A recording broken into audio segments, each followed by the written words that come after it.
본 방송에서 제공하는 투자 정보는 투자 판단에 대한 조언입니다.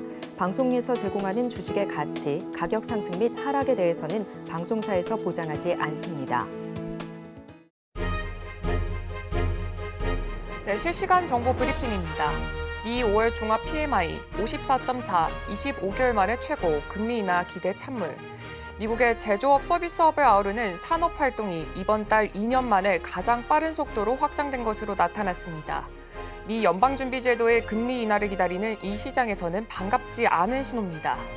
23일 S&P 글로벌이 발표한 5월의 미국 제조업 서비스업을 포괄한 종합구매 관리자 지수는 54.4로 지난달 51.1에서 3포인트 상승했습니다.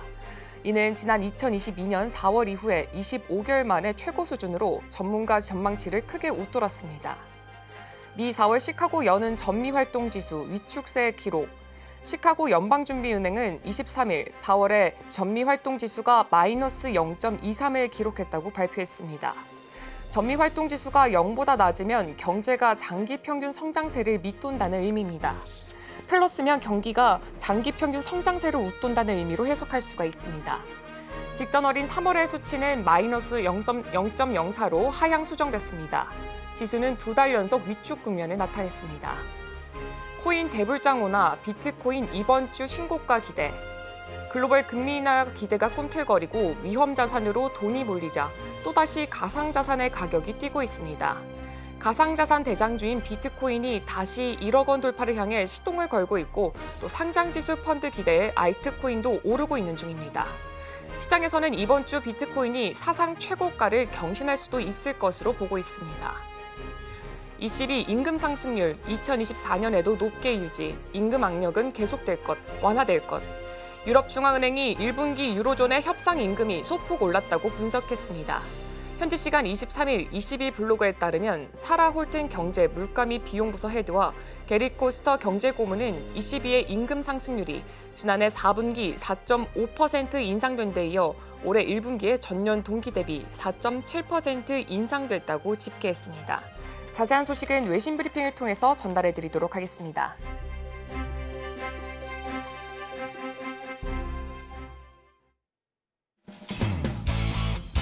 네, 여러분의 성공 투자를 책임지겠습니다. 안녕하십니까. 증시7 진행의 오은비입니다. 네, 전 거래일 우리 증시 하락 출발했던 코스피 지수 같은 경우에는요. 오후 들어서 뒷심을 발휘하나 싶었습니다. 하지만 그 심이 끝까지 유지되지는 못하는 모습을 보여줬습니다. 하지만 그 반면에 SK하이닉스 같은 경우에는 주가가 20만 원까지 올라가는 모습을 연출하기도 했습니다.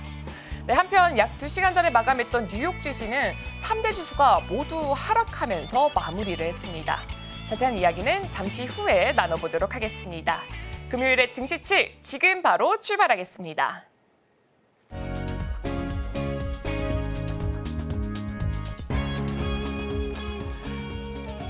네, 뉴욕 증시 3대 지수 마감 상황 바로 살펴보도록 하겠습니다. 네, 일단 뉴욕 증시 같은 경우에 엔비디아 이 호실적에 대해서 기대감이 컸을까요? 엔비디아는 일단 굉장히 실적이 좋게 나왔고 또 이 전 거래일에서 9.3%의 급등세까지 나타내면서 굉장히 시장에 훈풍을 불어넣을 것으로 보였지만 3대 지수는 모두 하락하면서 마무리를 했습니다. 일단 3대 지수부터 확인해 보도록 하겠습니다. 일단 다우산업지수는 1.53%, 1% 넘게 빠지면서 마무리를 했고요. 나스닥 종합지수는 0.39%, 약보합세로 마감을 했습니다. S&P 500 지수는 0.74%로 이렇게 하락하면서 3대 지수 모두 하락분을 비해서 마무리를 했습니다. 네, 이렇게 하락하게 된 원인 같은 경우에는요. 일단은 미국의 이 노동시장이 여전히 견조한 것으로 나타나는 등 금리 인하에 대해서 더욱 연기될 것이라는 이 우려감이 조금 미국 증시에서는 하락하는 모습을 연출하게끔 만들었습니다. 그렇다면 오늘의 이 시장에서 영향을 줬던 소식부터 바로 확인을 해보도록 하겠습니다. 네, 미국의 노동부가 지난주 신규 실업수당 청구 건수가 21만 5천 건으로 한 주 전보다 8천 건 감소했다고 현지 시각 23일에 밝혔습니다. 이는 다우존스가 집계한 전문가 전망치 22만 건을 밑도는 수치입니다. 신규 실업수당 청구 건수는 작년에 9월 이후 8개월 만에 가장 큰 폭의 감소를 보이고 있습니다. 지난 4월 28일부터 5월 4일 23만 1000건으로 8개월 만에 최고치를 기록을 했으나 이후에 2주 연속 감소세를 나타내고 있습니다. 지난달 비농업 부문 신규 고용 증가폭이 6개월 동안 최저 수준인 17만 5천 명을 기록을 하면서 이 고용이 둔화되는 것이 아니냐는 분석이 제기됐습니다. 4월의 실업률 역시 3.9%로 전달의 수치인 3.8% 대비 소폭 상승을 했고요. 5월 초에는 신규 실업수당 청구 건수가 23만 건 이 수준으로 급증을 하면서 8개월 만에 최고치를 찍었습니다. 그러나 신규 실업수당 청구 건수가 다시금 낮게 나타나면서 노동시장이 여전히 견조하다는 분석이 나오고 있습니다. 다음으로 신규 주택수당도 보겠습니다. 네, 미국의 인구조사국은 목요일에 신규 주택 판매가 4월에 3월 대비 4.7% 감소를 했고요. 전년도 같은 기간에 비해서 7.7% 더 크게 감소를 했다고 발표를 했습니다. 3월의 판매량 또한 크게 하향 수정됐습니다. 이 높은 모기지 금리가 주택 판매에 영향을 미치고 있습니다. 3월 말에 30년 고정 모기지 평균 금리는 6% 후반대였으나 4월 동안 7.5%로 급등을 해서 주택 구입 여건을 악화시켰습니다. 게다가 4월에 판매된 신규 주택의 중간 가격은 43만 3,500달러로 2023년의 4월보다 4% 상승을 했습니다. 이는 주로 고가 주택의 판매 비중이 높은 탓인데 이런 구매자들은 대부분 현금을 사용하기 때문에 이 모기지 금리의 영향을 덜 받게 됩니다. 이 주택 공급 부족으로 인해서 신규 및 기존 주택의 가격이 계속해서 상승하고 있습니다. 특히 이 재판매 시장의 저가 주택은 거의 매물이 없는 상황입니다. 이 신규 주택 공급은 전년 대비해서 12% 증가를 했지만 신규 주택은 가격이 비싸서 이 저소득층 구매자들에게는 접근이 어려운 상황입니다. NAHB의 수석 경제학자 로버트 디츠는 전국적으로 약 150만 채의 주택이 부족한 상황에서 이 주택 공급 부족이 주택 구입 가능성의 문제의 주요 원인이라고 말을 했습니다. 또한 그는 이 정부의 모든 정책 결정자들은 건축업자들이 더 많은 주택을 건설할 수 있도록 허가 승인 시간을 단축을 하고 또 숙련된 노동력을 훈련을 위해서 자원을 제공을 하면서 또 건축 자재 공급망을 개선하는 등 이 정책 변화를 시행을 해야 된다라면서 덧붙였습니다. 다음 소식도 확인해 보겠습니다. 네, 이번 달 제조업과 서비스업을 포괄한 구매 관리자 지수가 2년여 만에 최고치를 보인 것으로 나타났습니다. S&P 글로벌에 따르면 서비스업과 제조업 활동을 모두 고려한 미국의 PMI 종합생산지수가 전월 대비 3.1 상승한 54.4를 기록했다고 밝혔습니다.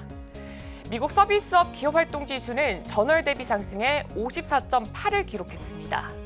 한편 제조업 PMI는 0.9포인트 상승한 50.9를 기록해서 이 상품 생산 부문의 여건 개선에 힘입어서 2개월 만에 최고치를 기록을 했습니다.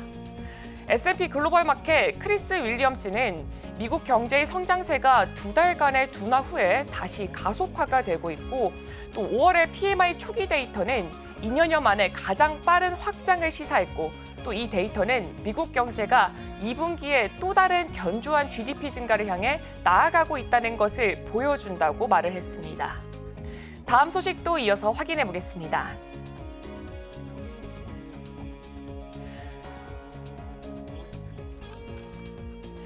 네, 노르웨이 등 EU 회원국 3개국이 팔레스타인을 국가로 공식 인정하겠다고 밝혔습니다. 이미 스웨덴, 헝가리, 폴란드 등이 이 팔레스타인을 국가로 인정하는 가운데 이러한 움직임이 다른 EU 국가로 확산될 조짐을 보이고 있습니다. 이 로이터 통신에 따르면 아일랜드 정부는 팔레스타인 국가 인정 방침을 공식 발표할 것이라고 이 한손 소식통을 통해서 밝혔습니다.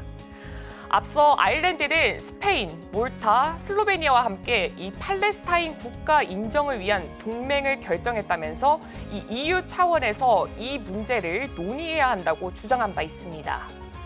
마이클 마틴 아일랜드 외무부 장관은 소셜미디어 이 X에서 그 시점이 오는 28일 이후가 될 것이라고 말했습니다. 스페인 총리도 의회 연설에서 내각 회의를 거쳐서 오는 28일부터 이 팔레스타인을 정식 국가로 인정할 예정이라고 발표를 했습니다. 이스라엘 외무부는 즉각 반발을 했습니다. 이스라엘 외무부는 이 소셜미디어 X를 통해서 이 아일랜드를 겨냥한 동영상을 올리면서 팔레스타인을 국가로 인정하는 것은 이 하마스의 소나기에 놀아나는 것이라며 테러와 불안 확산으로 이어져 이 평화에 대한 어떤 전망도 위태롭게 할 것이라고 경고를 했습니다. 유엔 총회도 지난 10일 유엔 안보리의 이 팔레스타인의 청회원국 가입에 대한 긍정적 재고를 권고하는 결의를 채택을 했습니다.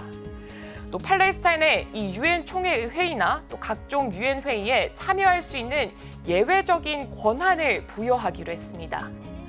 팔레스타인은 2011년에도 독립국 지위를 얻기 위해서 유엔 정회원국 가입을 신청을 했으나 이 미국의 반대로 무산단배가 있습니다. 이후 팔레스타인은 이듬해인 2012년에 유엔 총회에서 옵서버 단체에서 옵서버 국가로 승격을 해서 현재까지 이 지위를 유지해 오고 있습니다. 다음 소식도 이어서 확인해 보도록 하겠습니다. 네, 노르웨이가 러시아 관광객의 입국을 추가로 제한할 예정이라고 로이터 통신이 현지 시간 23일에 보도를 했습니다. 네, 노르웨이 법무부는 우크라이나에 대한 러시아의 이 불법 침략 전쟁 대응에 이 동맹국들과 파트너들을 지지하는 우리의 접근법에 따른 것이라고 설명을 했습니다. 이 새 규정에 따르면 관광은 물론 이 필수적이지 않은 여행의 경우 러시아인의 입국이 거부된다고 합니다. 다만 노르웨이에 거주하는 이 가족을 방문하는 등의 이런 경우에는 예외가 허용될 수 있다고 노르웨이 법무부는 밝혔습니다. 이 새 규정은 오는 29일부터 적용이 되며 이에 따라 거의 모든 입국이 차단된다고 로이터는 전달했습니다. 이 북대서양조약기구 회원국인 이 노르웨이는 러시아가 우크라이나를 침공한 2022년 처음으로 러시아 관광객의 비자를 제한하는 이 조치를 취했습니다. 이 노르웨이는 러시아와 약 200km에 이르는 국경을 맞대고 있습니다. 다음으로 알리바바 소식 전달해드리겠습니다.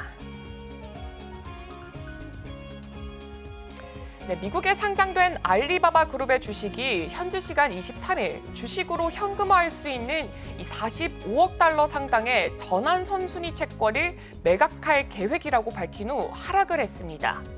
네, 주가는 블룸버그 보도 이후에 전날 6% 하락에 이어서 5.24% 떨어진 채 장을 마쳤습니다.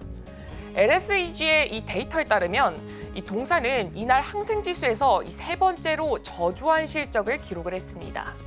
이 블룸버그는 익명의 소식통을 인용을 해서 이르면 이번 주에 채권 발행이 이뤄질 수 있다고 전달을 했습니다. 알리바바는 목요일 늦게 이 45억 달러 상당의 전환사채를 매각할 계획이고 또 매각 대금으로 미국 예탁 주식을 일부 매입할 예정이라고 밝혔습니다. 이번 주 초에 중국의 전자상거래 라이벌인 JD.com은 0.25% 쿠폰과 함께 5년 만기 17억 5천만 달러 규모의 전환사채 발행으로 이 비슷한 조치를 취했습니다. 알리바바는 대대적인 기업 구조 개편을 포함해서 이 폭풍우가 몰아치는 2023년을 견뎌냈고 또 4분기 순이익이 86% 폭락을 했습니다. 이 투자자들을 끌어들이기 위해서 동사는 지난 2월에 자사주 매입 프로그램의 이 규모를 250달러 늘리겠다고 발표를 했습니다. 네, 중국 관영 신화통신에 따르면 중국 경제가 코로나19 제한 조치로 인해서 이 더딘 회복세를 보이기 시작했으며 최근 공식 통계에 따르면 중국 온라인 소매 판매량이 전년 대비 11.5% 증가한 것으로 나타났습니다. 다음 소식도 이어서 확인해 보겠습니다. 네, 유럽연합이 오레오 제조사인 미국 몬델리즈가 EU 경쟁법을 위반했다며 3억 3,750만 유로, 약 5천억의 과징금을 부과를 했습니다. EU 집행위원회는 이날에 몬델리즈가 2006년에서 2020년 EU 역내에서 제품을 판매하면서 가격 하락을 막기 위해 도매 소매 업체들을 이른바 국경 간 유통 판매를 자체적으로 금지를 했다고 설명을 했습니다. 같은 제품이라도 소비자 물가 등에 따라 통상 국가마다 판매 가격이 다릅니다. 이에 도소매 업자들은 가격이 가장 저렴한 곳에서 이 다른 EU 국가에 판매를 하면서 이득을 얻고 있습니다. 네, 이유는 이 같은 자유로운 국경 간의 제품 유통이 단일 시장에서 공정한 가격 경쟁을 촉진하는 것은 물론 또 소비자의 선택권을 확대를 하고 최종 판매가를 낮추는 데 도움이 된다고 보고 있습니다. 그러나 몬델리지는 자사 제품 판매가가 내려가는 것을 막으려고 또 국경 간의 제품 교차 유통이나 판매 행위를 금지했다는 겁니다. 네, 이 회사는 가령 네덜란드에서 판매되고 있는 자사 초콜릿 제품이 벨기에로 재수출되는 것을 막기 위해서 이 네덜란드에 대한 제품 공급을 아예 중단을 했습니다. 당시 같은 제품이 벨기에에서는 네덜란드보다 더 높은 가격에 판매가 되고 있어서 이 네덜란드에서 제품이 유입이 됐을 때 가격이 내려가는 것을 방지하려 했다는 게 이 집행위의 판단입니다. 이는 시장 지배력을 남용한 불법 관행이라고 집행위는 설명을 했습니다. 이 몬델리지의 이런 관행이 궁극적으로는 제품 가격 상승도 유발을 했다고 지적을 하고 있습니다. 집행위는 이날 발표한 과징금의 액수가 몬델리츠 측이 이번 조사에 협력을 했고 또 경쟁법 위반 책임을 일부 인정함에 이 점을 감안을 해서 당초보다 15% 상감됐다고 설명을 했습니다. 이 미국의 본사를 둔 몬델리츠는 쿠키 오레오, 초콜릿바, 토블론 등을 제조하고 있는 세계 최대 초콜릿 비스킷 제품 생산업체 중에 하나입니다. 다음 소식도 바로 이어서 확인해 보겠습니다. 네, 챗GPT 개발사인 오픈 AI와 미디어 재벌 루퍼트 머독의 이 뉴스 코퍼레이션이 컨텐츠 사육 협약을 맺었습니다. 이 오픈 AI가 뉴스코프 측에 5년간 2억 5천만 달러, 약 3,400억 원을 지불하기로 했습니다. 오픈 AI가 지금까지 언론사와 맺은 최대 규모의 계약입니다. 이 협력에 따라서 오픈 AI는 뉴스코프 언론사의 기사를 생성형 인공지능인 챗GPT의 훈련과 답변에 쓸 수가 있습니다. 이 세계 최대 미디어 그룹으로 꼽히고 있는 뉴스코프는 월스트리트 저널과 마켓워치, 배런스, 뉴욕포스트, 영국 더 타임스, 호주 유로방송 등을 소유하고 있습니다. 뉴스코프 최고 경영자는 직원들에게 보낸 이 메모에서 이번 계약은 프리미엄 저널리즘에는 이 프리미엄이 붙는다는 걸 인정받은 것이라고 강조를 했습니다. 네, 최근 생성형 AI가 기사 등을 무단으로 사용을 해서 이 저작권을 침해한다 이런 논란이 거센 가운데 AI 기업의 언론사의 이런 콘텐츠 사용 협약이 속속 이어지고 있습니다. 네, 오늘 제가 준비한 소식은 여기까지입니다. 이어서 국내 소식과 더불어서 오늘의 일면에서 전문가들의 수혜주까지 만나보시길 바랍니다.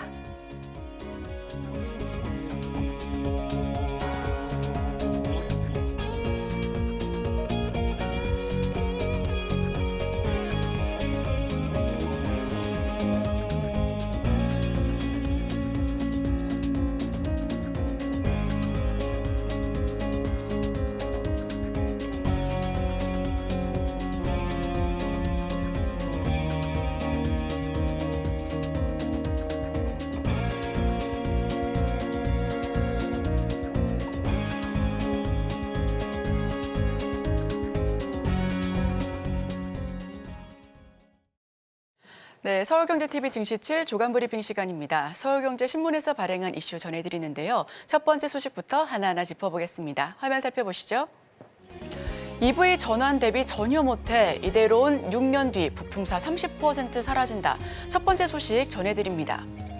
전기차는 자동으로 감속시켜주는 회생제동 기술로 구동됩니다. 브레이크의 교체 주기가 내연기관 차보다 훨씬 긴 편인데요. 중소부품사들이 미래차 시장에서 설 자리를 잃을 것이다라는 우려 역시 커지는 상황이 바로 이 때문입니다. 대기업이 친환경차 주요 부품 수주를 따내면서 중소기업이 국내 완성차 공급망에서 후순위로 밀려나고 있습니다. 이 와중에 고금리 탓에 중소기업 업체들은 새로운 부품 개발을 위한 투자에 망설이고 있다라는 평가인데요. 특히 회사 규모가 작을수록 1차 협력사에서 탈락할 가능성이 높은 실정이고요. 자동차 업계엔 올해 7월 시행을 앞둔 미래자동차 부품산업특별법에 기대를 거는 중입니다. 미래차 기술 개발은 미래차 산업의 국내 투자 촉진 및 공급망 강화, 특례 규정을 포함하고 있고요. 미래차 특별법 시행을 계기로 인력 확보에도 속도를 내야 한다는 게 업계의 목소리입니다.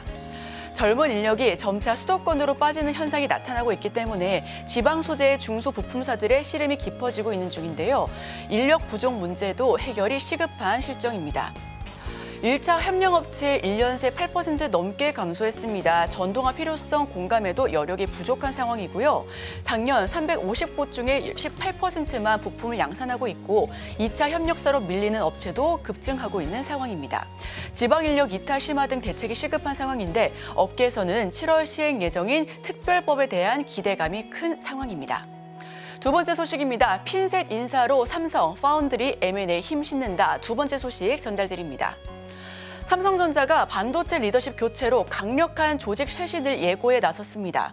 이후 각 사업부에서도 핀셋 인사가 이어지는 중인데요. 전영현 신임 DS 부문장의 역할론이 부각되고 있는 상황입니다. 삼성은 DS 부문장 선임을 앞두고 파운드리 사업부에서 원포인트 임원 인사가 단행되기도 했는데요. 통상의 인사 시기보다 약 6개월을 앞당겨서 임원 인사가 크게 난 셈입니다. 비인사철에 3명의 임원이 미국으로 떠난 건 역시 이례적인 일이고요. 그만큼 미국 파운드리 시장에 삼성 역할이 중요해지고 있다라고 하는 반증입니다. 특히 올해는 파운드리 사업의 명운이 갈릴 수 있는 아주 중요한 시기로 손꼽히고 있고요. 미국 텍사스 테일러시에 60조 원을 투자해 건립하고 있는 파운드리 팹이 승부수가 될 예정입니다. 공장을 지어놓고 물량을 확보하지 못한다면 유휴 설비에서 막대한 손실이 발생될 예정인데요. 삼성은 최대 고객인 미국 빅테크들의 마음을 사로잡아야 생존을 할 수 있는 현실입니다. 고객 주문 맞춤형 사업인 파운드리 사업의 특성상 엔지니어의 역량이 강화되어야 될 부분이고요. 잠재 고객들과의 만남을 늘리고 각종 요청사항에 즉각 대응할 예정입니다. 내년부터 TSMC와 이나노 공정 경쟁에 본격적으로 돌입하는 것도 중요한 포인트인 상황입니다. 퀄컴과 엔비디아, AMD 등 세계적인 팹리스를 보유한 삼성전자는 TSMC를 꺾으려면 미국 시장에 집중할 수밖에 없는 상황이고요. 임원 인사와 강력한 조직 쇄신에 거는 기대가 여기서 큰 상황입니다. 화면을 통해서 살펴보겠습니다. 삼성 반도체 주요 임원진 핀셋 인사 현황인데요. 우선 전영현 부사장, 미래사업기획단장으로 DS 부문장이 될 예정입니다.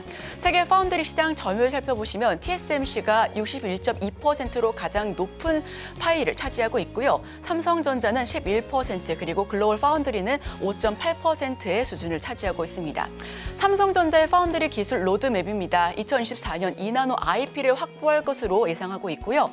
2025년 모바일용 이나노 반도체를 생산할 것으로 점쳐지고 있습니다. 2016년도에는 고성용 컴퓨터용 이나노 반도체를 생산하고 2017년에는 1.4나노 반도체를 양산할 것을 최종적인 목표로 잡고 있습니다. 반도체 부문 전영현호 출범합니다. 정기본 노미정 김용상 미국으로 발령시켰고요. 빅테크의 파운드리 영업 특명을 내린 상황입니다. 여기에 미국에서 TSMC 제압에 기반을 다질 예정인데 지분 투자와 M&A 속도를 낼 것으로 전망하고 있습니다. 다음 소식입니다. 현대차, 북미에서 수소전기차 엑셀 밸류체인 확장한다. 네, 이번에는 현대자동차 소식 전달드립니다. 현대자동차가 북미 시장에서 수소 물류 운송 밸류체인 확장에 속도를 낼 전망입니다. 수소 전기 트럭인 엑시언트를 축으로 수소 공급 및 충전소를 구축해 나갈 예정인데요. 유지 보수 서비스를 아우르는 수소 상용차 생태계를 조성할 방침이다라고 밝혔습니다. 현대차는 지난해부터 북미에서 수소 상용 밸류체인 구축에 힘을 쏟고 있었고요. 지난해 하반기 캘리포니아 항만 친환경 트럭 도입 프로젝트에도 참여하기도 했습니다. 엑시언트 수소 전기 트럭 30대를 글로비스 아메리카 산하 트럭 운송 사업자에 공급하기도 했는데요.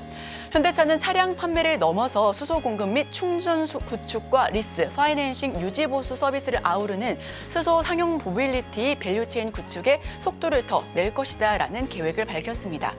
현대차는 올해 2024년 CES 2024에서 수소 사회로의 전환을 선언한 후 밸류체인 확장이 지속적으로 노력을 해왔고요. 현대차는 엑시언트 수소 전기 트럭의 자율주행 테스트도 진행하고 있습니다. 자율주행 기술업체 플러스와 미국 수소 전기 트럭 최초로 레벨 4 자율주행 테스트를 시작하기도 했었는데요. 이를 통해 사고 감소와 화물 운송 효율성 증진에 대한 솔루션을 제시해 나갈 계획입니다. 미국 ACT 엑스포 컨퍼런스에서 수소 전기 트럭 개선 모델을 공개했는데 앞으로 친환경 물류 체계 강화 계획 또한 포함돼 있었던 것으로 확인됐습니다. 다음 소식입니다. 금 랠리에서 소외, 투자처 넓혀 수익률 높인다. 이번에 국민연금 소식으로 넘어갑니다. 국민연금이 현재 금과 원자재 그리고 사물이치 등 다양한 대체 투자처를 고려하고 있다라고 밝혔습니다. 그간 국민연금 자금이 투입될 수 있었던 분야는 한정돼 있었는데요. 국민연금 기금운용위원회를 통과해야만 조정될 수 있었기 때문에 시장 변화에 다소 대응이 어렵다라는 부분도 있었습니다. 가령 금 가격은 최근 1, 2년 새 급등했지만 투자 대상이 아닌 탓에 국민연금 입장에서는 최근 골드랠리에 대한 아쉬움이 클 수밖에 없었던 상황이고요. 국민연금 이 연금 기금 고갈 우려까지 나오는 상황에서 수익률과 안전성이 입증된 상품을 반드시 찾아야 하는 압박감도 있었습니다. 이런 관점에서 올해 4월 국민연금기금위원회에서 통과된 기존 포트폴리오 도입은 국민연금의 날개를 달아줄 것으로 전망되고 있습니다. 앞으로는 새 투자 상품에 진입할 때 심의 과정이 좀 간소해질 것으로 보여지는데요. 일본만 해도 공적연금이 금에 대한 투자 검토에 나서고 있고요. 미국 최대 연기금인 캘리포니아 공무원연금 그리고 네덜란드 공적연금도 금 상품에 투자를 하고 있습니다. 국민연금도 이번 대체 투자 포트폴리오 확충을 통해 수익률 제고에 앞으로 확실하게 나설 예정이라고 하는데요. 국민연금 부문별 잠정 수익률입니다. 우선은 대체 투자가 2.91%, 국내 주식보다는 해외 주식 쪽에서 수익률이 좀 높은 상황이고요. 국내 채권은 0.8% 마이너스, 해외 채권은 2.34% 상승률을 기록하고 있습니다. 여기에 국민연금 대체 투자 현황 살펴보시면 지금까지는 사모 주식이 59조 3,465억 원으로 가장 큰 비중을 차지하고 있네요. 20년간 추가한 투자 상품 3개에 그쳤는데 기존 포트폴리오 도입의 절차가 간소화될 예정입니다.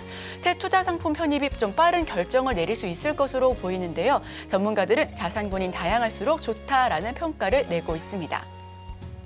네, 마지막 소식입니다. 저점 매수 기회, 개인들 직구정책 혼선에도 운송주 매집 마지막 소식으로 전달드립니다. 개인 투자자들이 해외 직구 금지 규제 철폐 해프닝에도 운송주를 대거 사들이고 있습니다.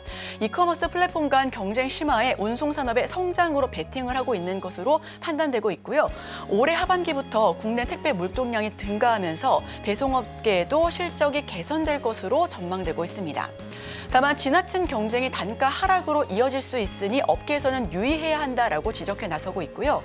개인 투자자들은 이달 들어서 CJ 대한통운의 주식을 245억 순매수하기도 했습니다. 같은 기간 한진도 26억을 매수했고요. 외국인과 기관이 이 시기에 매도 우위를 보인 것과는 사고 좀 대조되는 부분입니다. 최근 CJ 대한통운의 통관과 배송을 위탁해왔던 알리익스프레스가 계약 종료를 앞둔 시점에서 경쟁 입찰을 좀 진행해 나서겠다라고 밝히면서 주가가 다소 출렁대기도 했었는데요. 여기에 정부의 직구 금지 정책 발표로 CJ 대한통운의 주가는 올해 최고점 대비해서 26%나 하락세를 연출한 바 있습니다. 업계에서는 규제 리스크가 사라진 데에다가 국내 택배 물동량도 더 늘어날 것으로 예상하면서 알리와 테무의 공격적인 확장으로 물량 성장세가 지속될 수 있다라고 전망하고 있고요. 이커머스 업체 간의 경쟁 심화도 산업의 성장의 요인이 될 수 있다라는 판단이 있습니다. 화면을 통해서 살펴보겠습니다. CJ 대한통운 투자자별 매매 현황인데요. 우선 기관과 외국인, 기관은 111억, 외국인은 141억 매도세를 연출하고 있고요. 개인만이 나 홀로 245억 순매수를 보여주고 있습니다. CJ 대한통운은 최근 5월 22일까지 약 4개월간 지속적인 하락세를 연출했습니다만 지나친 경쟁과 정부에 대한 해프닝 때문으로 판단되어지고 있고요. 이에 대해서 다시 반등할 조짐을 보이고 있다는 게 업계의 판단입니다. 택배 물량 증가로 실적 개선에 대한 기대감이 큽니다. CJ 대한통운 이달 들어서 245억 순매수했고요. 경쟁 심화로 단가 하락에 대한 우려도 있다라는 부분까지도 함께 살펴보시면 좋겠습니다. 네, 제가 준비한 소식은 여기까지입니다. 계속해서 오늘의 일면을 통해 전문가와 수혜주까지 찾아보도록 하겠습니다. 저희와 끝까지 함께 하시죠.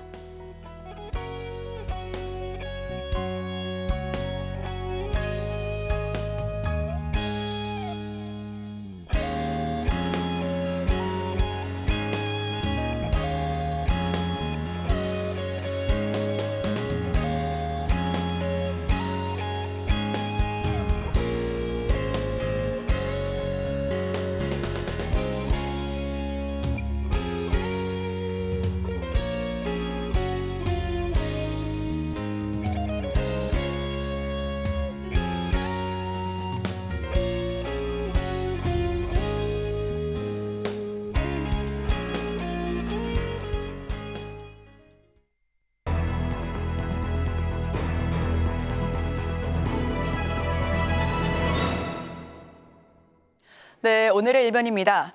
미국, 중국과 태양광 부품 등 관세 인상에 관한 내용을 좀 자세히 살펴볼 텐데요. 이와 함께 루크투자연구소 임순재 대표 모십니다. 어서 오세요. 네, 안녕하십니까. 네, 우선 미중 갈등이 더 첨예한 흐름을 보여주고 있습니다. 반사이익으로 어제장에서는 HD 현대 에너지 솔루션 상한가를 터치하는 등 우리 기업에 대한 반사이익 기대감도 있는데요. 이게 계속해서 반사이익 흐름을 이어갈 수 있는 건지, 정말 반사이익을 지속적으로 얻을 수 있을지 내용에 대해서 함께 살펴보겠습니다. 네, 어저께 얘기가 나왔었던 게 이제 미중 간의 이제 관세 전쟁이 이제 본격화되면서 반도체나 그다음에 2차 전지 그리고 태양광 전 패널에 대한 그런 이제 관세를 미국에서 대폭 올리겠다라는 그런 얘기가 나왔었습니다. 실질적으로 본다라고 하면 전기차 같은 경우는 25%에서 100%, 그다음에 2차 전지 같은 경우는 7.5%에서 25%, 그다음에 태양광 전지 같은 경우도 25%에서 50%로 이렇게 이제 큰 폭으로 그 관세율을 인상을 하겠다라고 얘기를 했고요. 실질적으로 이제 인상을 발표한 이후에 8월, 그러니까 지금 현재 미국 내에서 여론을 수렴을 하고 8월 1일부터 일부 품목부터 일단 올라간 관세를 적용하겠다라고 이제 발표를 한 그런 상황입니다. 그러다 보니까 이 상황에서 이제 대부분 보면 국내 업체들과 이제 중국 업체들이 경쟁하는 분야가 대부분이다라고 보시면 될 것 같고요. 이렇게 이제 중국 업체에 대한 관세율이 올라간다라고 하게 되면 국내 업체가 상대적으로 수혜를 입을 가능성에 대한 부분이 크게 시장에서 부각이 됐다라고 보시면 되겠습니다. 여러 가지 이제 그 내용들이 있는데 그 중에서 가장 이제 시장에서 주목했던 게 이제 이 태양 정지다라고 보시면 될 것 같습니다. 전기차나 2차 전지 같은 경우에 중국 제품이 미국에 수출되는 물량이 거의 없기 때문에 큰 영향은 없다라고 보여지는데요. 대신 이제 태양광 같은 경우에는 현재 글로벌 시장에서 중국 업체가 대부분은 이제 80% 이상의 시장 점유율을 차지할 만큼 큰 점유율을 차지하고 있습니다. 이런 중국 업체가 미국에 진출을 할 때 제약을 받는다라고 하게 되면 상대적으로 국내 업체들이 수혜를 입을 가능성에 대한 부분이 시장에서 부각이 됐다라고 보시면 될 것 같고요. 이와 더불어 이제 미국 같은 경우에는 이번에 관세 인상뿐만 아니라 지금 중국산 이제 태양광 패널이 중국에서 직접 미국으로 수출되는 게 현재 어려운 그런 상황이다 보니까 지금 동남아를 우회해서, 그러니까 동남아에 있는 현지 공장을 통해서 지금 미국에 수출을 하고 있는 그런 상황입니다. 여기에 대한 부분도 일단 제한을 하겠다라고 얘기를 하고 있고요. 이와 더불어 이제 양면형 태양광 패널 같은 경우에는 지금 관세가 면제가 돼 있는데 이 부분에 대해서도 관세를 부과하겠다라고 얘기를 하고 있습니다. 그렇다라고 하게 되면 국내 태양광 패널 업체 입장에서 보면 상당히 실적에서 긍정적으로 볼 수 있지 않을까라는 생각을 해보고 있습니다. 네, 우선 관련된 소식 자세하게 풀어봤습니다. 여기에 더해서 미국 상장 태양광 관련주에 대한 최근 흐름 역시도 좀 짚어봐야 될 것 같은데요. 네, 우선 2022년 하반기 이후의 흐름부터 볼까요? 네, 2022년 하반기 이후부터 태양광 관련된 업체들의 그 주가가 상당히 하락을 했습니다. 네. 가장 큰 이유가 이제 미국의 기준금리가 인상이 됐다라는 부분이 가장 크게 영향을 미쳤다라고 보시면 되는데요. 일단 대부분 이제 태양광 발전 관련된 업체들은 대부분 차입금으로 발전소를 건설을 하고요. 그리고 이제 그 운영을 하면서 전기료를 통해서 관련된 수익을 이제 창출하는 그런 구조를 갖고 있다라고 보시면 될 것 같습니다. 그렇지만 기준금리가 올라간다라고 하게 되면 그만큼 투자금에 대한 부담이 커질 수밖에 없기 때문에 이런 태양광 발전에 대한 이런 발주가 상대적으로 좀 적게 이루어졌고요. 그러다 보니까 태양광 패널 업체들의 실적이 상당히 부진한 그런 모습을 보였습니다. 그게 올해 1분기까지도 지금 이어지고 있는 그런 상황이다라고 보시면 되는데요. 대표적인 이제 그 미국의 태양광 기업이 이제 퍼스트 솔라 같은 경우는 1분기 실적 같은 경우에는 이제 7억 9천만 달러의 매출을 기록을 했습니다. 이건 작년 대비 31% 정도 감소를 했고요. 그리고 주당 EPS도 2.2달러로 전년 대비 32% 감소하는 그런 모습을 보였습니다. 그러다 보니까 주가 흐름을 보신다라고 하게 되면 지금 1년 동안 정도의 이제 주가 흐름인데요. 계속 이제 올 초까지 하락을 보였었다라고 보시면 될 것 같습니다. 그렇지만 이제 이런 그러니까 중국산에 대한 관세가 인상이 되고 그리고 2분기 이후서부터 이제 태양광 발전에 대한 시설이 확대가 될 것이다라는 기대감으로 최근 들어 주가가 급등하고 있는 그런 모습을 보이고 있습니다. 특히 이제 퍼스트 솔라의 주가를 보신다라고 하게 되면 대중국 이제 관세율이 높게 매기겠다라고 한 이후에 주가가 급등하고 있는 그런 모습이다라고 보시면 될 것 같습니다. 뭐 이외에 뭐 다른 이제 업체인 뭐 엠파시 에너지 같은 경우도 지금 주가가 하락한 이후에 옆으로 좀 횡보를 하고 있는 그런 모습을 좀 보이고 있고요. 썬파워 같은 경우는 계속 하락을 보이다가 최근에 좀 주가가 상승을 하고 있는 그런 상황이다라고 보시면 될 것 같습니다. 이런 뭐 미국 관련된 기업들은 뭐 그동안 이제 여러 이제 뭐 얘기들이 그러니까 부정적인 얘기들이 많다가 이제 최근에 긍정적인 얘기들이 좀 많이 있어서 뭐 단기적인 뭐 상승 모멘텀이 좀 있다라고 보여지는데요. 다만 미국 대선에 따라서 관련된 그런 이제 뭐 트럼프 대통령이 만약 재집권한다라고 하게 되면 일단 친환경 정책에 대한 부분이 다소 변화가 있을 걸로 예상이 되기 때문에 그런 점은 투자하실 때 좀 유의하셔야 되지 않을까 싶습니다. 네, 미국의 기준금리 인상으로 장기간 태양광에 대한 투자가 주춤하긴 했습니다만 우선 최근 3월 이후에는 우상향하는 모습을 보여주기도 했습니다. 다만 친환경 정책에 좀 부정적인 트럼프 대통령이 11월 당선될 경우에 부정적인 요인도 작용될 수 있다는 점 참고하셔야 될 것 같은데요. 자, 그렇다면 우리나라로 넘어와 봐야죠. 한국 태양광 업체 글로벌 시장 내 입지는 어느 정도일까요? 그러니까 과거에는 상당히 좀 뭐 주요 메이커 중에 하나였다라고 보시면 될 것 같습니다. 그렇지만 중국에서 이제 대규모 시설 확장으로 인해서 뭐 덤핑 뭐 이러면서 이제 시장 규모가 이제 국내 업체들의 시장 점유율이 많이 좀 하락을 한 그런 모습입니다. 뭐 글로벌 전체적으로 본다라고 하게 되면 지금 태양광 패널과 관련돼서는 중국 업체들의 시장 점유율이 80%를 넘어설 만큼 절대 강자다라고 보시면 될 것 같고요. 국내 업체 같은 경우에는 지금 글로벌 태양광 패널에서 이제 비중이 한 6% 정도로 이제 많이 좀 줄어들었다라고 보시면 될 것 같습니다. 특히 이제 뭐 각국 관련돼서 뭐 태양광 관련된 뭐 시설이 계속 지금 줄어들고 있기 때문에 현재 뭐 태양광을 하고 있는 패널을 하고 있는 회사는 진짜 극소수의 뭐 한 5개 이내의 회사밖에 지금 하지 않고 있다라고 보시면 될 것 같고요. 다만 이제 미국에서 IRA 법안이 이제 본격적으로 이제 반영된 이후에 국내 업체들의 이제 미국 내에 태양광 패널의 매출이 증가하고 있는 그런 추세입니다. 그러다 보니까 미국 내에서 관련된 이제 생산 시설을 확대를 하고 있다라고 보시면 될 것 같고요. 뭐 대표적으로 이제 하나솔루션 같은 경우는 미국 이제 조지아 공장에 뭐 관련된 설비가 있고 이거를 지금 최근에 계속 확장을 하고 있다라고 보시면 될 것 같고요. OCI 같은 경우도 미국 텍사스에 있는 태양광 패널 공장을 지금 확대를 증설을 하겠다라고 지금 계획을 밝힌 그런 상황이다라고 보면 향후에 국내 업체들의 입지가 미국 중심으로 좀 확대될 가능성에 대한 기대감을 키우고 있다라고 보시면 되겠습니다. 네, 우선 과거에는 글로벌 리더로 부각을 받긴 했습니다만 현재는 소수 업체로 정리가 되고 있는 상황이고요. 여기에 더해서 중국의 저가 공세로 인해서 좀 아쉬운 주춤한 모습이었습니다. 다만 앞으로 미래 성장성을 봤을 때는 계속해서 주목해봐도 좋겠다라는 조언까지 해주셨는데요. 그렇다면 8월부터 관세가 발효가 되는데 이 부분이 기대감이 너무 빨리 반영된 건 아닌지 우려도 큽니다. 그렇죠. 뭐 확정된 게 아니기 때문에 아직까지 또 뭐 여러 가지 이제 절차가 있습니다. 절차가 끝나고 나면 8월 1일부터 이제 반영이 되기 시작한다라고 보시면 될 것 같고요. 그렇지만 현재 나와 있는 이제 품목으로만 본다라고 하게 되면 대부분 이제 거의 발효가 확정이 된 그런 내용들이 대부분 많습니다. 그럴 때 이 부분이 주가에 지금 선반영되고 있다라고 보시면 될 것 같고요.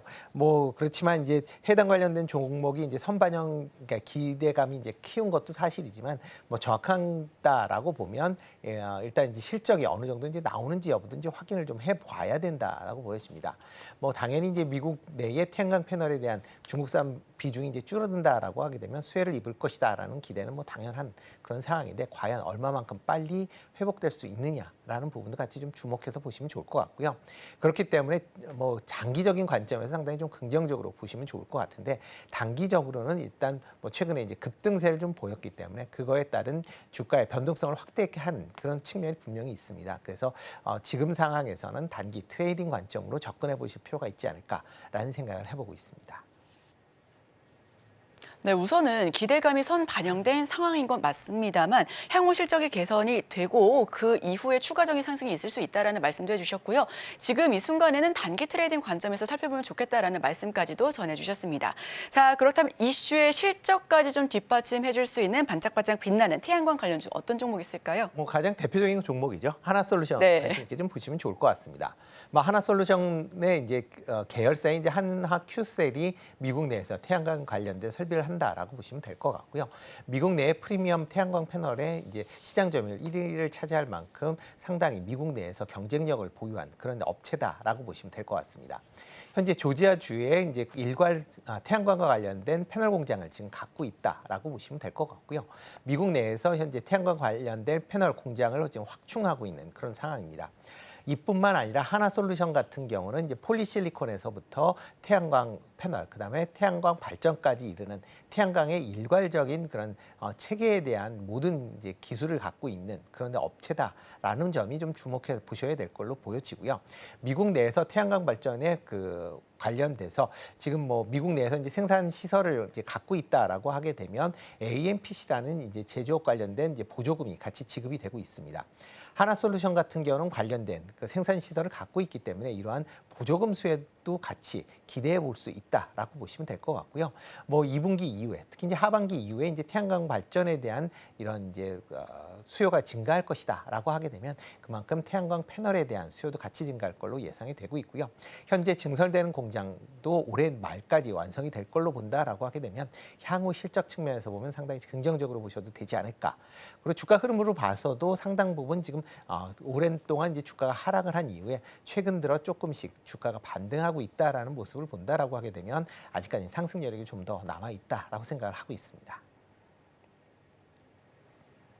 네, 오늘 관련된 수혜주 하나솔루션 살펴봤습니다. 오늘 장에서도 반드시 짚어보시면 좋겠습니다. 지금까지 루크투자연구소 임순재 대표와 함께했습니다. 오늘 말씀 고맙습니다. 네, 고맙습니다.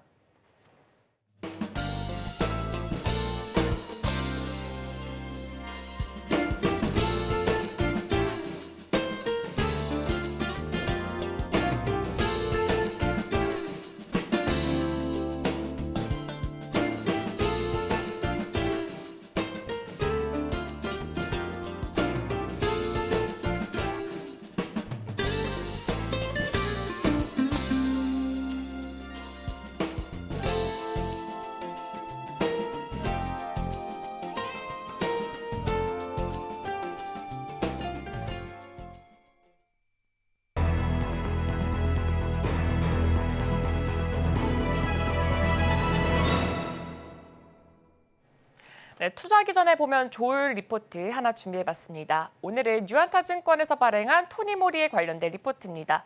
네, 한동안 이 부진했던 화장품 관련된 주가 이제 수출 호조세로 이 K뷰티에 관련된 주가 급등을 하면서 제가 오늘 이렇게 화장품 관련된 종목으로 준비를 해봤습니다.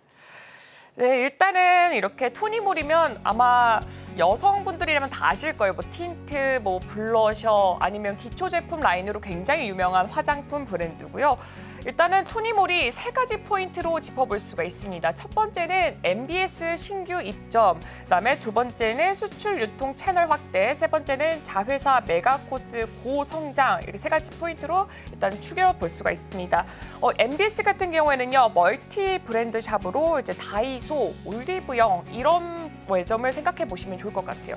일단 바로 이어서 일단은 1분기부터 한번 살펴보도록 하겠습니다. 1분기 같은 경우에는 매출이 418억 원으로 YOY 대비했을 때는 33.9% 상승을 했고요. 영업이익 같은 경우도 이제 YOY 대비했을 때 329% 상승한 23억 원을 기록을 했습니다. 이렇게 봤을 때는 일단 이게 어떻게 이렇게 나올 수가 있었냐. 이 수출이 자회사 메가코스의 활약 덕분에 이렇게 정말 엄청나게 분기별 실적이 확 올라올 수가 있었거든요. 그래서 이렇게 실적에 기여를 했다라고 볼 수가 있습니다. 그럼 바로 첫 번째 포인트부터 짚어보도록 하겠습니다. 네, 일단 첫 번째 포인트. 네, 첫 번째 포인트는 바로 MBS 신규 입점입니다. 네, 일단 동사는 다이소 5월 달에 다이소 입점을 시작으로 이제 레티놀 온라인몰 이제 품절 사태가 계속해서 지속이 되고 있습니다. 이 제품에 대해서 품귀 사태가 일어나고 있는데요. 여러분도 아실 거예요. 뭐 리들샷 이런 거 다이소에서 굉장히 품귀 사태가 일어나듯이 지금 레티놀 라인도 굉장히 지금 막 품귀 사태가 일어나고 있습니다. 그래서 지금 다이소 입점을 시작으로 해서 품귀 사태가 일어나고 있고요. 다이소 같은 경우에는 작년에 10월에서 1월 동안 매출이 1년 전 대비해서 165%나 신장한 만큼 여기서의 또 하나의 그러니까 수입에 대한 호조세를 한번 노려볼 수가 있습니다. 또한 또 올리브영에 입증을 하는데 올리브영 같은 경우는 또 화장품 시장에서 1위를 달리고 있는 만큼 토니모리가 이 올리브영에 입점을 했다라는 자체가 정말 큰 메리트로서 하나 또 작용을 할 수가 있습니다. 또한 또 올리브영 같은 경우에는요, 오프라인 매장 수가 또 확대될 전망입니다. 네, 기존에 이제 421개에서 또 이제 700개로 매장이 확대될 것으로 보이고 있는데요. 또 올리브영의 이 매출액 같은 경우에는 또 매 분기마다 성장할 것으로 예상이 되는데 지금 이 같은 경우에는 1, 2분기 마케팅 활동 강화, 예를 들면은 뭐 팝업 스토어 이런 홍보 활동에 기인했기 때문에 계속해서 매출은 성장을 보여질 것이다라고 볼 수 있습니다. 그래서 MBS 신규 입점 자체가 이 동사에 굉장히 매출 증액에 효과를 줄 수 있습니다. 그럼 두 번째 포인트 바로 짚어보도록 하겠습니다. 네, 여기는 제가 한번 추가적으로 넣어봤는데요. 올리브영에서도 지금 이미 랭킹 1위를 차지를 하고 있고요. 토니모리 같은 경우에는 이렇게 되면서 주가가 실시간으로 시간의 매매에서도 급등을 하고 있다라는 걸 볼 수가 있습니다. 네, 두 번째 포인트 바로 확인해 보겠습니다. 수출 유통 채널 확대입니다. 네, 일단은 토니모리 같은 경우는 뭐 일본, 미국 외에도 동남아시아까지 수출을 굉장히 많이 하고 있습니다. 일단 일본 같은 경우에는요, 5대 무역 상사라고 볼 수 있는데요. 이토츠와 공급 계약을 체결을 했습니다. 현재는 돈키호테, 이코스메, 도큐핸즈 이렇게 입점을 하고 있는데요. 돈키호테는 아마 일본 여행을 가신 분들은 아실 거예요. 굉장히 대기업인데 거기에 입점을 한 상태고요. 그로써 이제 일본에서 수출을 굉장히 크게 들어가고 있는 상태입니다. 또 1분기에 로프트 버라이토샵에 이제 60개 매장이 게리틴트 글레이즈밤이라는 게 이제 입점을 했는데 이 게리틴트 글레이즈밤은 한국에서 굉장히 열풍이 불었던 아이템 중 하나라고 꼽을 수가 있습니다. 또 3분기에는 제2의 돈키호테라고 불리는 이제 웰시아의 600개 매장에 또 모찌 토너라는 게 입점할 예정으로서 이제 일본에서도 굉장히 수출로서 호재가 보일 예정으로 보이고 있습니다. 다음으로는 미국으로 건너가 보겠습니다. 캐릭터 브랜드 콜라보의 제품이 이제 시작이 됐는데 9월에는 이제 신학기 타겟으로 얼타, 마켓에 동시에 입점할 것으로 보이고 있는데 사실 미국에서는 아마존이 굉장히 큰 업체라고 볼 수가 있습니다. 아마존에서는 이게 펀 제품이 굉장히 이 토니모리에서 매출을 올려주고 있습니다. 이 펀 제품은 그 말 그대로 되게 재밌는 제품 중에 하나라고 볼 수가 있습니다. 이 캐릭터 마스크나 이 블랙 문어라는 제품이 있습니다. 블랙 문어는 말 그대로 정말 문어인데 깜정 색깔 문어예요. 이 제품의 효과는 그냥 블랙헤드를 제거하는 건데 미국에서 틱톡이나 이 소셜 네트워크에서 SNS상에서 10대들이 유행을 하면서 이 제품이 굉장히 많은 매출을 끌어당기고 있는 것으로 보여지고 있습니다. 그렇기 때문에 이렇게 수출에서도 호조세를 보여주고 있습니다. 마지막 포인트 바로 넘어가 보도록 하겠습니다. 메가코스의 고성장입니다. 지금 OEM과 ODM을 같이 하고 있기 때문에 1분기에 이어서 2분기에도 굉장히 고성장이 기대가 되고 있습니다. 매출액도 YOY 대비해서 77% 성장, 영업이익도 YOY 대비해서 400% 성장을 했습니다.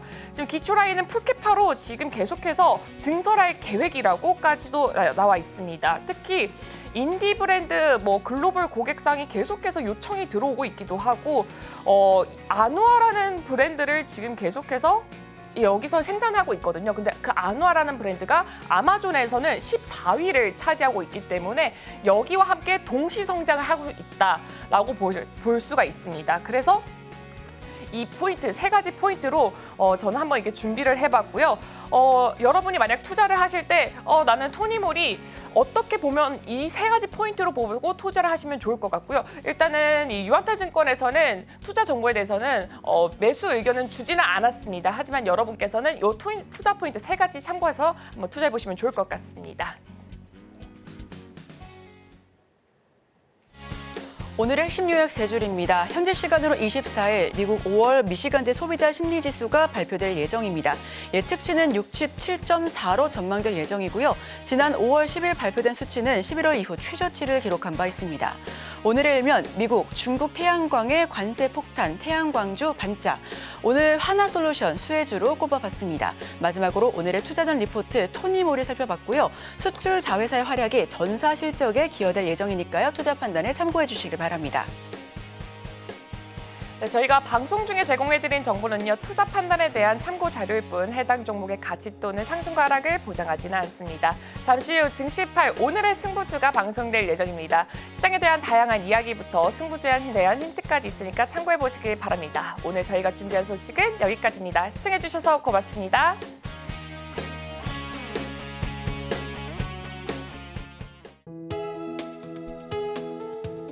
본 방송에서 제공하는 투자 정보는 투자 판단에 대한 조언입니다. 방송에서 제공하는 주식의 가치, 가격 상승 및 하락에 대해서는 방송사에서 보장하지 않습니다.